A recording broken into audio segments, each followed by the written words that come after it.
I've got to adjust some of these so that we can hold the remarks.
Good evening.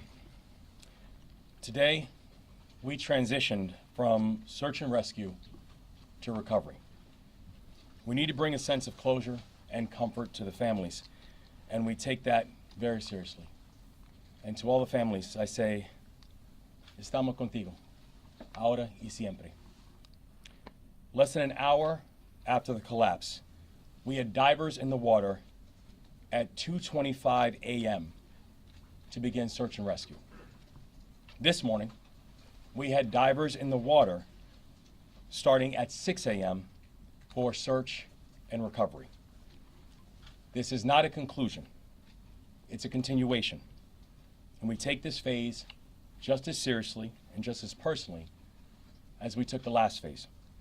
And I want to thank, as always, all of our first responders, the Maryland State Police, the Coast Guard, the Natural Resources Police, Baltimore City Police Departments, and Baltimore County, Baltimore City, and Prince George's County Fire Departments, and everybody who was involved inside of this work. Now I can tell you over these past days, we have heard an outpouring of thoughts and prayers coming in from all around the world. For Baltimore, for Maryland, for the victims, and for their families. And to everybody who is sending out those prayers, I want to say that we have felt them, and we've been comforted by them. To everybody who has shared kind words, we want to say that we appreciate the words and the kind gestures that you have shown. And we also want to let everybody know this, that going forward, we're also going to need your support. The collapse of the Key Bridge is not just a Maryland crisis. The collapse of the Key Bridge is a global crisis. The national economy and the world's economy depends on the Port of Baltimore.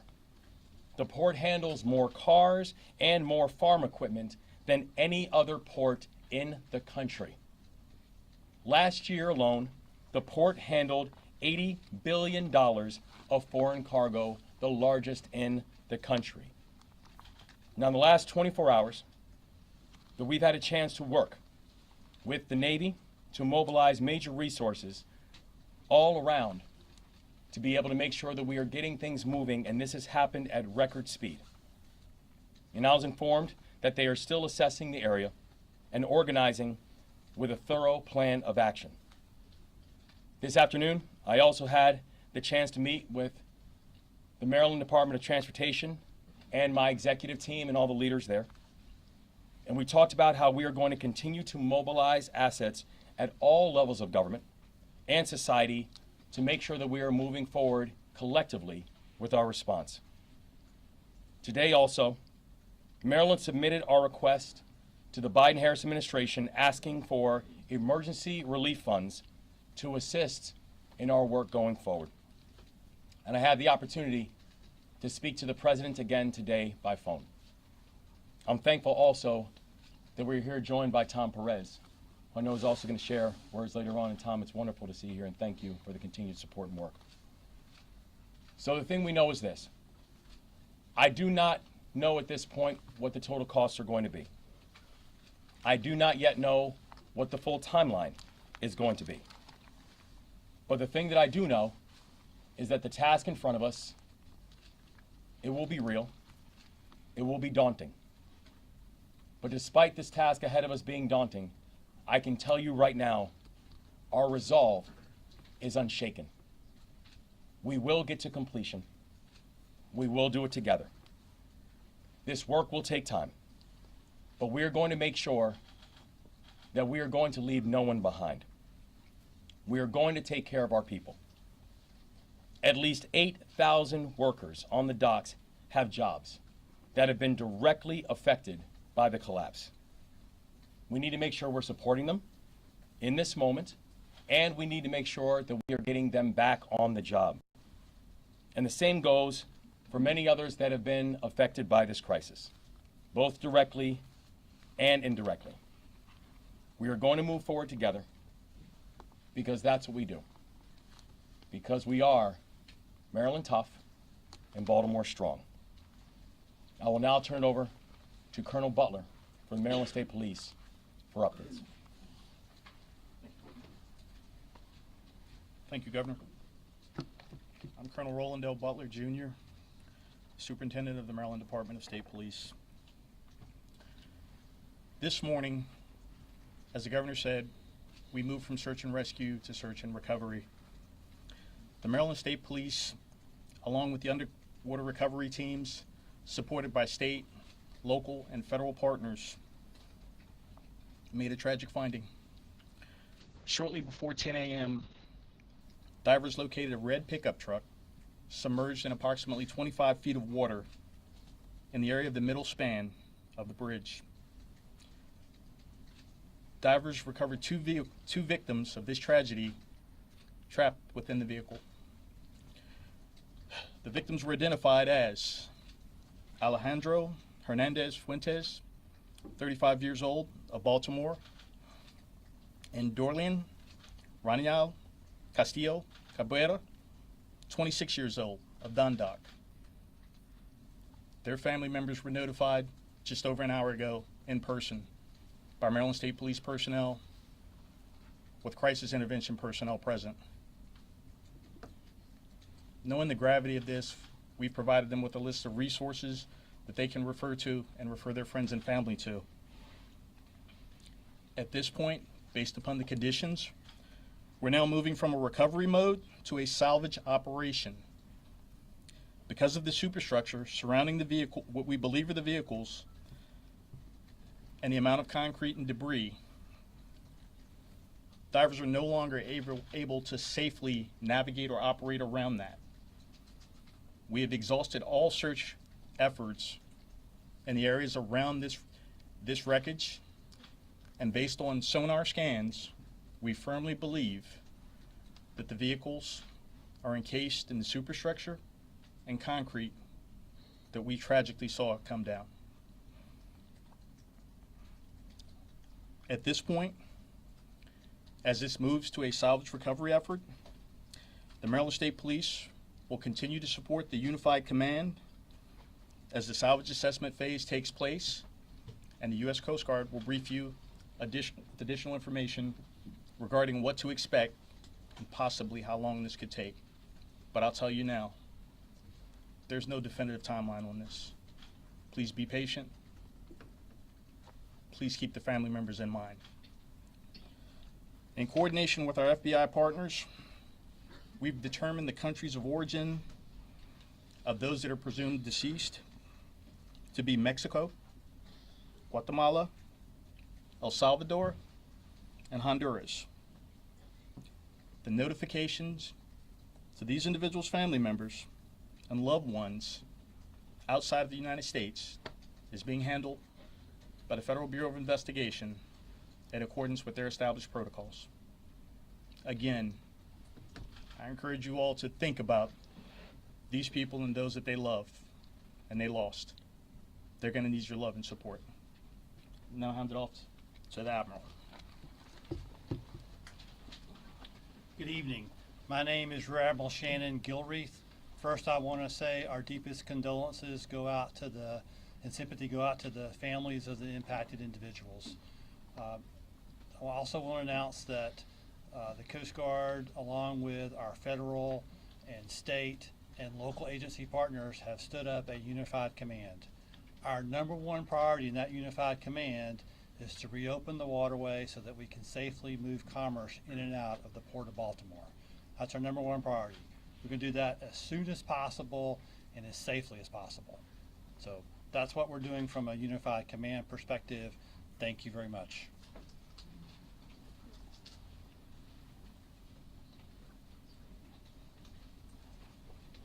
Good evening. I'm Paul Wiedefeld, Secretary of Transportation. The entire department is heartbroken to have lost these individuals on one of our facilities. I did want to update you on the efforts that we're doing to move forward with the reconstruction of the bridge. As was mentioned earlier by the governor, we have applied for the dollars, the federal dollars that are available for this type of purpose. I sent a letter earlier this morning. I just got off a phone call with the Federal Highway Administrator on the process that we're moving forward. We intend to receive some additional federal dollars very quickly to start that process, and then we will come up with a design for the replacement of that bridge as quickly as possible to get the port back up and the community back up and running. Thank you.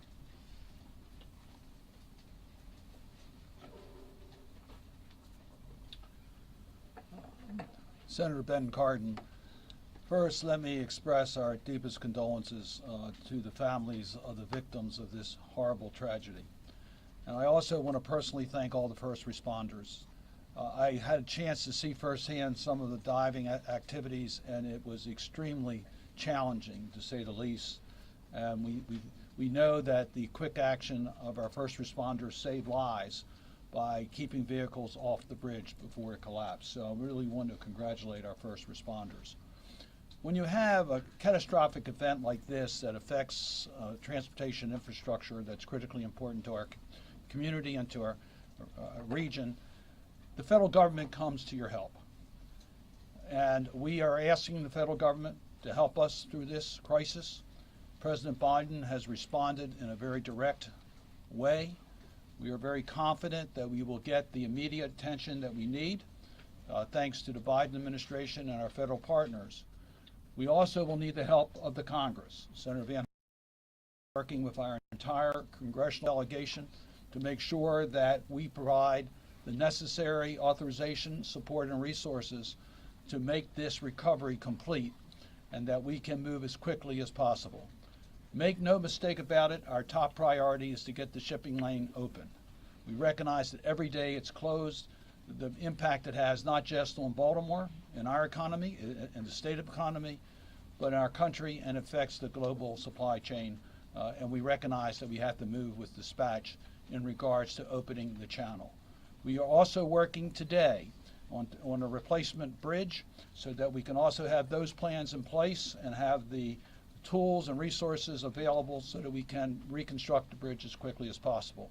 First priority, open the shipping lanes, let us replace the bridge, and we appreciate the fact that the federal government will be there every step of the way.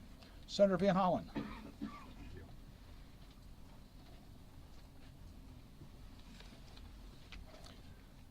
I want to start where the governor and Senator Cardin and others did by saying to the families of the 6 that we lost in this tragic accident that our hearts go out to you, and we as the Maryland family will do everything we can to provide you with the resources that you need in this very difficult time.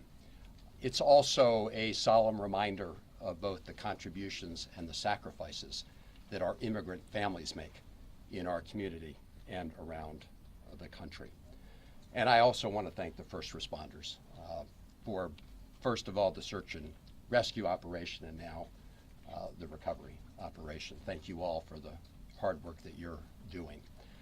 As others have said, we have 2 priorities. The most urgent priority is to open up the Port of Baltimore, because as the governor laid out, it is essential to the livelihoods of people here in Baltimore and Maryland, and in fact, the economies of the region, and will impact people around the country and around the world. The Port of Baltimore is that important, and it is the 8,000 people who are working there directly, the tens of thousands of people whose economic livelihood is tied up with the port. So I want to thank the President of the United States, who called many of us yesterday and then spoke to the nation, is already delivering on his promise, which he has ordered the Army Corps of Engineers to do everything necessary to clear the channel so that we can reopen those shipping lanes.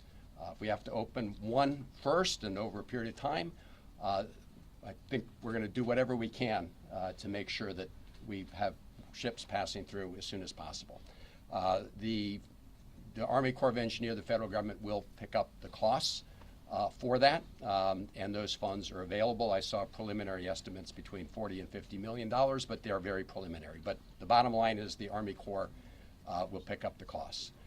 I want to commend the governor and his team for their fast action in putting forward the notice that they're going to apply for the federal emergency relief fund, part of the federal Department of Transportation's program, the Federal Highway Administration.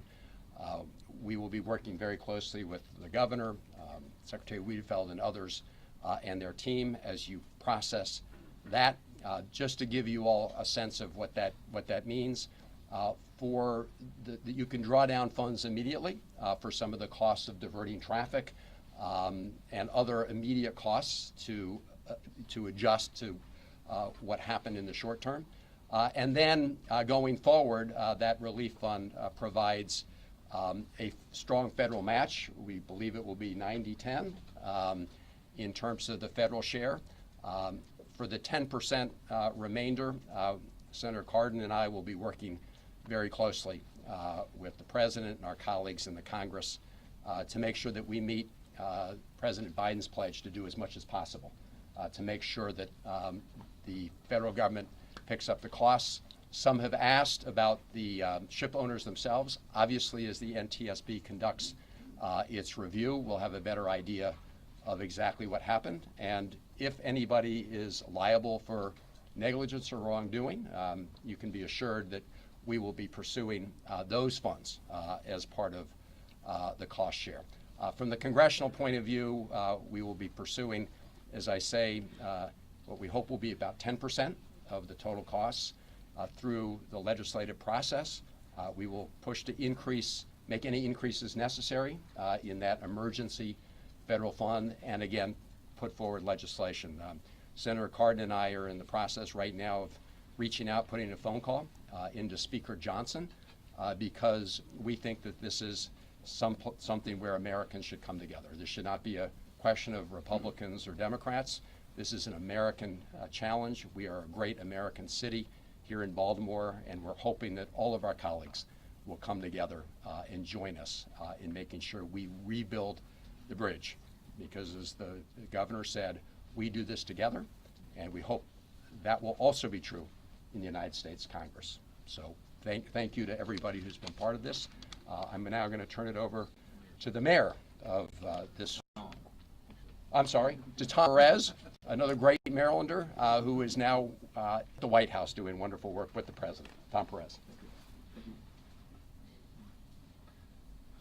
Thank you so much. Good evening. My name is Tom Perez, and I have the privilege of serving as a senior advisor to President Biden. And President Biden, like the nation, grieves for these victims. And he is no stranger to tragedy in his own family.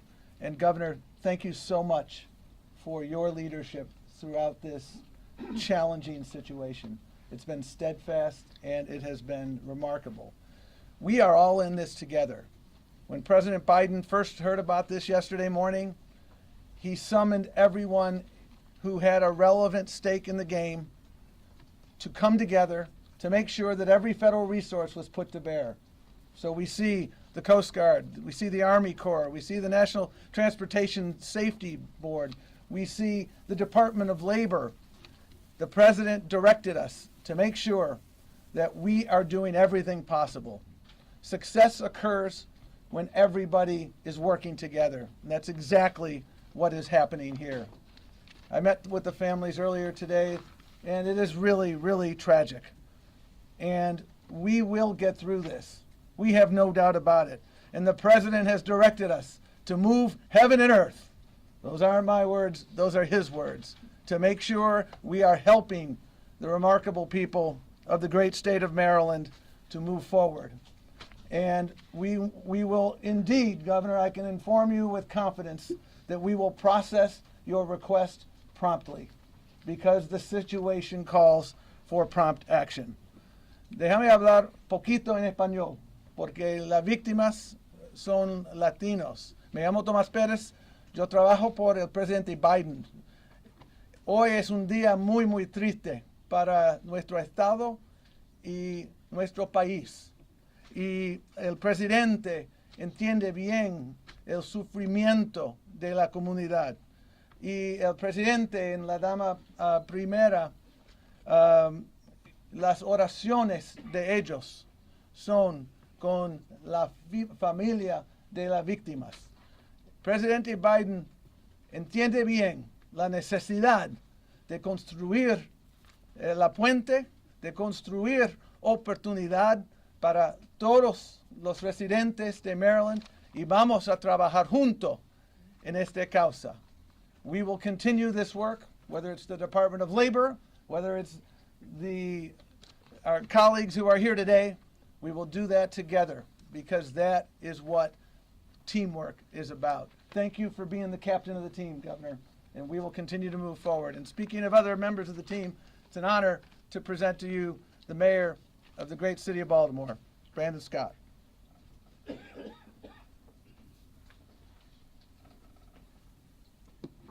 Good evening. First and most importantly, to each of the families, know that my heart and the heart of the entire city of Baltimore is with you and will be with you forever. To every first responder, whether you're from Baltimore Fire, Baltimore Police, Maryland State Police, or the Coast Guard, our county partners, thank you.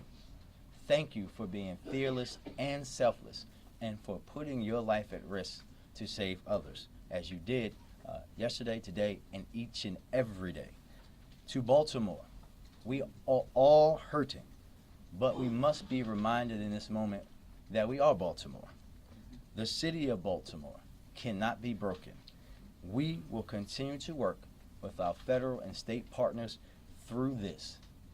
We will not be broken, but we are asking today also for some patience. As you heard, we will reopen the channel as quickly as possible, but it's just important that it's done the right way. We also, well, this is me, I'm also asking for folks to have a little bit of decency and respect. Don't spread misinformation. Don't play bridge engineer online or in the media. Remember that these are people's family members who lost their lives simply trying to make transit better for the rest of us. We are strong. Our spirit in our city is strong and cannot be broken. We will rebuild and heal the Baltimore way, and that's together. Thank you, and I'll turn it back over to the governor.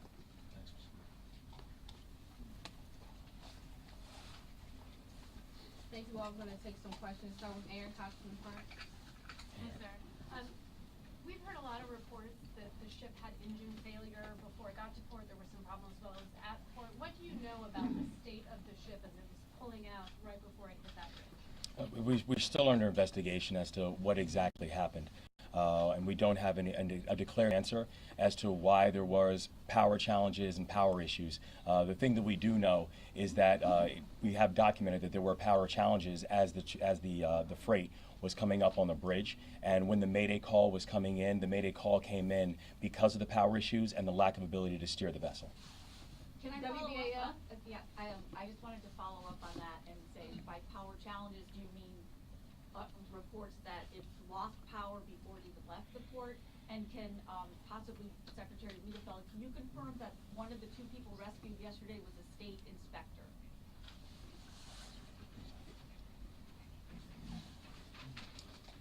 Yes, one of them was an inspector, actually with a contractor, but not with the firm that was doing the work.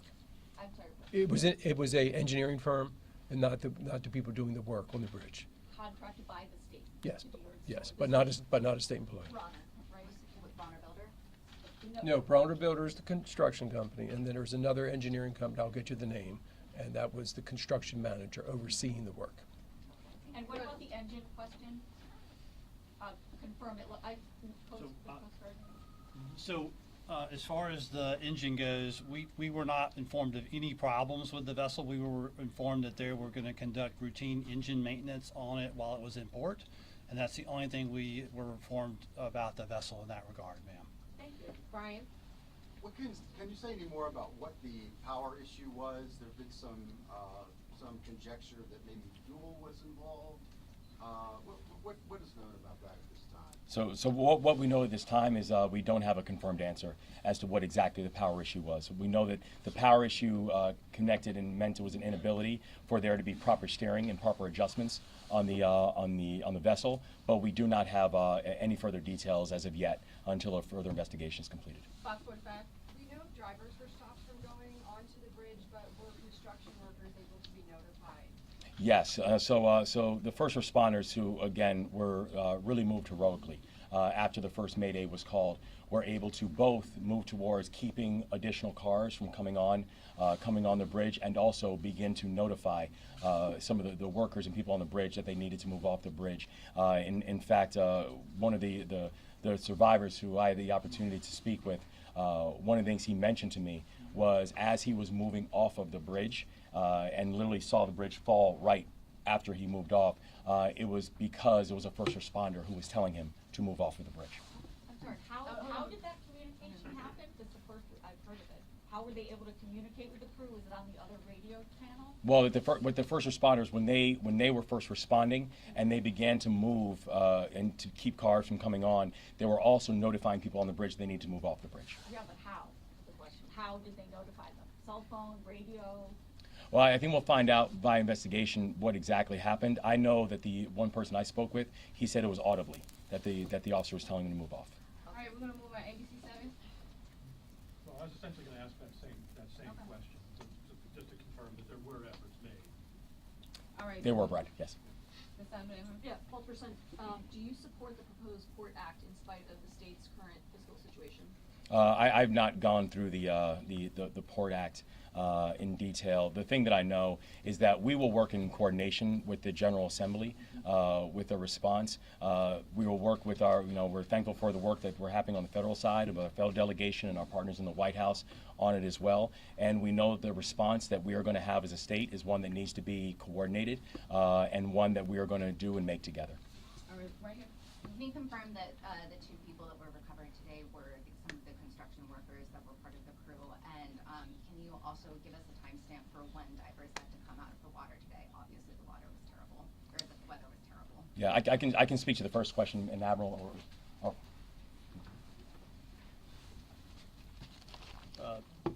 Your first question, as I understand it, shortly after 10 a.m., the divers located the vehicle. It took them a while to secure that vehicle properly, place airbags around the vehicle. Then it was very slow traveling to tow that vehicle to the shoreline. At some point, they realized that the water's depth would not support towing it all the way in. It was at that point the deceased were removed from the vehicle and brought to the shore, where they were placed in the custody of the medical examiner's office. Second part of your question was? Can you just confirm those two, those were two of the construction workers, two of the six? They were both working for the construction company. One of the individuals was identified by a driver's license in his pocket. The other individual was identified by fingerprint. So what time did all the searching stop today, or the in-water searching stop? Was it at that? The in-water searching stopped at about 4 o'clock today. The divers did exhaust the search area around that to ensure that they couldn't get in there. The sonar supported the conclusion that the divers all reached, and you had divers working from multiple jurisdictions, and the sonar simply said that they could not get to that area because it was fully encased in the superstructure. Now, once that salvage effort takes place and that superstructure is removed, those same divers are going to go back out there and bring those people closure. All right, next question. Governor, are you now ruling out that there were any other vehicles or potential victims beyond the scene? Yeah, the information that we have as of right now is that there were no additional vehicles.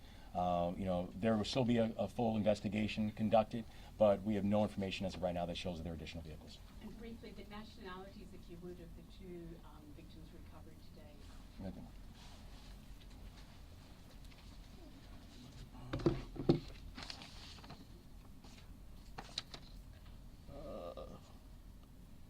This shows Mr. Alejandro Hernandez Fuentes, lived in Baltimore, but was from Mexico. And Mr. Cabrera is from Guatemala. Can you just spell those names as well, I asked? Yeah. Thank you, sorry. Which one would you like first? Alejandro? Sure. Alejandro. The middle is Hernandez. Hernandez. Last name of Fuentes. Fuetes. Your second victim. First name spelling Dorlian. His two middle names Ronial. The next is Castillo, Castillo. And the last of Cabrera, Cabrera. And if you are missing those names, we will get that to you afterwards if you did not get that. We'll take ABC, we'll take 2 more questions after that. Do we have any updates on the medical condition of the survivor who was hospitalized? The survivor who was hospitalized was released earlier today. All right, next question. Has that person been interviewed, and what kind of interviews do you expect what kind of information do you expect to need to get from that person? Obviously, we're looking for any information pertaining to this tragedy. He has been interviewed. There will probably be follow-up interviews conducted by the Maryland State Police and NTSB, as well as federal partners. Have you learned anything in those that you think is important to what happened in the moments before? At this juncture, I would be remiss if I went into what's going on in an ongoing investigation. All right, Brad, one more time. Are barges with cranes on the way? I know there's no way to have a time frame for getting things reopened, but I guess I'm essentially asking, is help physically on the way? And do you have a time frame for when things could start being lifted from the water? I don't have a time frame on the actual lift yet because we're still putting those plans together. We're going to lift as soon as possible. We do have barges on the way and the crane barges as well. they're coming as we speak now, sir. We're gonna take one final question. Anyone have a question? Yeah, I have a question. We understand, at least in the past, that the cargo ships were brought by tug through and underneath the bridge, but that stopped several years ago for various reasons. Is there any, I'm not sure it's a local question, but is there any plans to maybe, once it's open, reinstitute that and have these ships tugged out from, I'm sure you know, no matter, it could have been going 1 knot and it could take the bridge down someday, so are there plans to change the protocol because of this? We will obviously investigate all protocols associated with this. We'll also look to the NTSB and some of their recommendations, because they'll review every process that we follow at the Port of Baltimore. Thank you, That's all everyone. right. Excuse me.